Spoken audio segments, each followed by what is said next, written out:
Hello guys, তো দেখো তোমরা পৌষ পার্বণে কে কে পিঠে খেয়েছো। তো এখানে আমরা অলরেডি অনেকগুলো তৈরি করা হয়ে গেছে। তো আজকে করছিলাম ক্ষীরের পাটিসাপটা, ক্ষীর না সরি নারকেলের পুর দিয়ে। তো দেখো এখানে একটা একটা করে করে নিচ্ছি। তো অনেকগুলো হয়েই গেছে। তো তোমরা কে কে পাটিসাপটা খেতে ভালোবাসো। তো এখানে দেখো এবার পুরটা ভরে দিয়েছি, দিয়ে এখানে উল্টে দেবো। তো এটা খুবই সহজভাবে উঠে যায়। তো প্রথম ডিস্টার্ব হচ্ছিল, বাট আস্তে আস্তে উঠছে। তো সবাইকে পৌষ পার্বণের ভিডিও দিতে দেরি হয়ে গেল। তো সবাই কেমন আছো, আর পাটিসাপটা কার কার খুব পছন্দের, তো সেটাও আমাদেরকে জানিও। আর আমাদের এটা খুব খেতে ভালোই লাগে। মাঝে মাঝে এটা তৈরি করা হয়, বিশেষ করে যদি পুরটা করে রেখে দেওয়া যায় ফ্রিজে।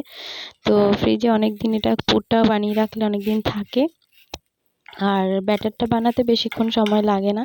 এতে ময়দা, সুজি আর সামান্য চালের গুঁড়ো আছে, দুধ আছে আর গুড় আর চিনি দিয়ে বানানো। তো কেমন লাগলো তোমরা জানিও।